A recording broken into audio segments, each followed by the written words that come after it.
आकृति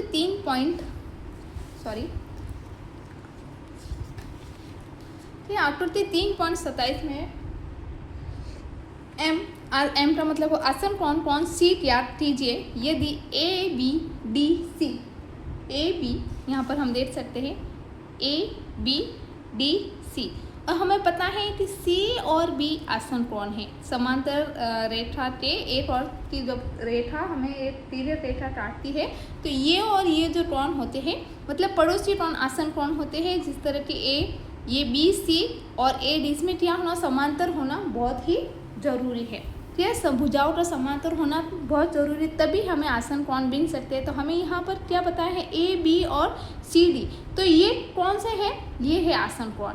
ए और डी आसन कोण है और बी और सी आसन कोण है। इस तरफ और इस तरफ आसन कोण नहीं बनेंगे क्योंकि उन्हें समांतर रेखाओं को होना बहुत ही जरूरी है।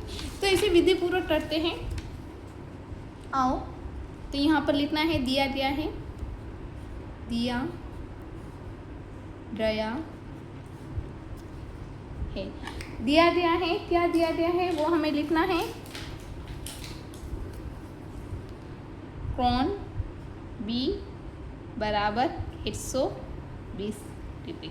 ओके, और हमें क्या पूछा है, और हमें और क्या दिया गया है कि ए बी क्या है, ए बी जो रेखा है वो ठीक है समांतर है, किसके समांतर है, डी सी के, ये भी हमें लिखना है। फिर हमें यहाँ पर लिखना है ज्ञात करना है, ज्ञात करना है, क्या ज्ञात करना है, कोण आसन कोण सी, हमें सी का मान ज्ञात करना। तो चित्र देखो, यहाँ पर जो आकृति है यहाँ पर आपको ध्यान देना है कि ए बी सी डी समांतर है और कोण बी और सी क्या है, आसन कोण है, और हमें पता है। तो यहाँ पर हम लिख देते हैं कोण बी प्लस कोण सी बराबर 180 डिग्री क्यों, आसन कोण, और हमें पता है कि आसन कोणों के मानों का योग कितना होता है, 180 डिग्री होता है। तो हमें यहाँ पर क्या लिखना है, आसन कोण। तो अब इसे आसानी से हम निकाल सकते हैं, बिल्कुल निकाल सकते हैं। कोण बी तो कोण बी, हम बी का मान हमें कितना बताएं, 120, कोण सी तो कोण सी ही रहने देना है, और ये 180 का 180 हमें करना है। अब हमें क्या करना है, कोण यहाँ पर पक्षांतरण करना है। कोण सी हमें पूछा है तो कोण सी तो हम इसी तरफ रखते हैं, और 120 माइनस 180 माइनस 120 क्यों होगा, ये जो 120 है वो इस तरफ आ जाएगा। तो अब हम जब माइनस करते हैं तो 120 में से 180 में से 120 रहे, पीछे बचे 60। ओके, तो पीछे कितने बचे हैं, 60। तो हमें इसे इस तरह लिखना है, ये हो गया हमारा आंसर। और हमें यही तो पूछा था कि कोण सी बराबर कितना है, आंसर। बहुत ही आसान था, इस तरह आपको भी करना है विधि पूर्वक। ओके, तो आपको समझ में आ गया होगा, कुछ नहीं था, बहुत ही आसान था। बी और सी आसन कौन था उसके बारे में हमने यहाँ पर लिखा। अब हमें 12 वाला सबसे लास्ट वाला क्वेश्चन जो कि हमें कुछ इस तरह पूछा है, देख सकते हैं आप, मैं पहले इसे अच्छे से रख देती ताकि आपको आसानी हो। आकृति 3.28 में कोण P और कोण S का मान हमें ज्ञात करना है। यदि SP PQ, S और P और PR और Q समांतर है, यदि आप कोण R ज्ञात करते हैं तथा कोण P को ज्ञात करने की और से अधिक विधि भी क्या हमें यहाँ है, तो हमारे पास में और भी अनेक विधि है। पहले हम इसे समझते हैं कि प्रश्न हमें क्या दिया है कि P और S, तो हम चलो P कहाँ पर है, ये P है और ये S है, इस दोनों का कोण हमें क्या करना है, हमें ज्ञात करना है। और ये जो SP है, SP किसके समांतर है, RQ के, ठीक है, RQ का, तो हमें ये R का तो देखो इस तरह बॉट्स कर दिया, इसका मतलब हमें R का मान तो कितना हो जाएगा, 90 हो जाएगा। इस तरह के बॉट्स होने पर हमें पता है कि 90 डिग्री होता है। और हम फिर पीछे क्या बचेगा, बस कोण P ही बचेगा। तो कोण P को ज्ञात करने की अधिक विधि है, वो हमें और भी विधि बतानी, इसे इस तरह करना है, हल दिया गया है, वो बातें हम सारी लिख देते हैं।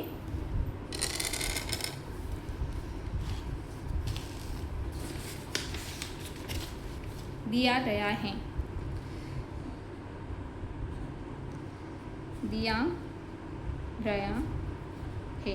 क्या क्या दिया गया है? सबसे पहले ये शर्त हमें बताई है कि एस पी समांतर है, एस पी समांतर है आर क्यू टे, ये हमें बताया गया है। ओके, और हमें ज्ञात क्या करना है? यहाँ पर लिखना है ज्ञात करना है। क्या ज्ञात करना है? हमें ज्ञात करना है कि पी और एस, कौन पी व कौन एस, ये हमें ज्ञात करना है। अब हमें क्या करना है? देखो यहाँ पर लिखना है, क्या लिखे रे? ये समांतर चतुर्भुज तो है नहीं, ये है समलंब चतुर्भुज, तो यहाँ पर हमें गुण नहीं लिखना है, हमें यहाँ पर लिखना है कोण Q बराबर 130 डिग्री दिया गया है,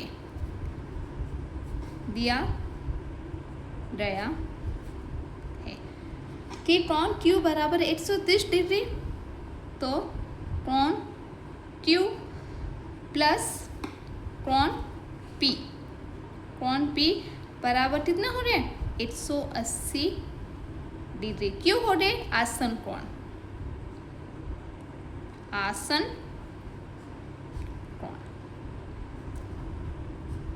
तो चलो हम पहले P निकाल देते हैं। तो हमने P निकालने के लिए हम यहाँ पर क्या करे रहे? कोण Q का मान जो है कितना है? 130 डिग्री, तो हम 130 लिख देते हैं, प्लस कोण P तो P ही रहने देते हैं, प्लस 180 डिग्री। अब यहाँ पर क्या हो रहा? पक्षांतरण हो रहा। और एक बार मैं बता दूँ, ये आसन कोण क्यों है? क्योंकि हमें शर्त क्या है कि एस पी यहाँ लिखना है एस पी समांतर है आर क्यू टे। शर्त ये है कि एस पी समांतर आर क्यू, इसलिए ये जो है आसन कोण है ये। ओके, तो आपको पता चल गया। अब हमें क्या करना है? कोण पी तो यही रहे, पी का मतलब पक्षांतरण है, और अब यहाँ पर ये 130 को इस तरफ लाना है, तो कोण P बराबर 180 माइनस 130 डिग्री, तो कोण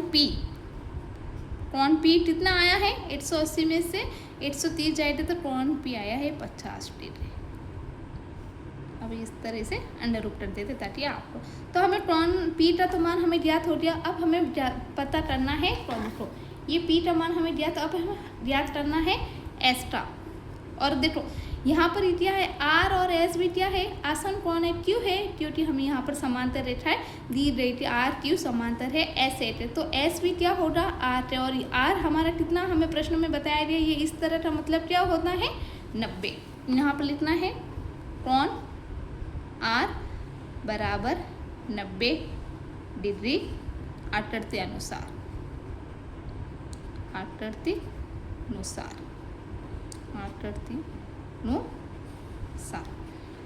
के अनुसार कर सकते हैं आप। चलो ये तो गलत हो गया, आकृति के अनुसार जो कि हमें आकृति यहाँ पर दी गई है। तो कोण R प्लस कोण S बराबर 180 डिग्री क्यों हो रहा? आसन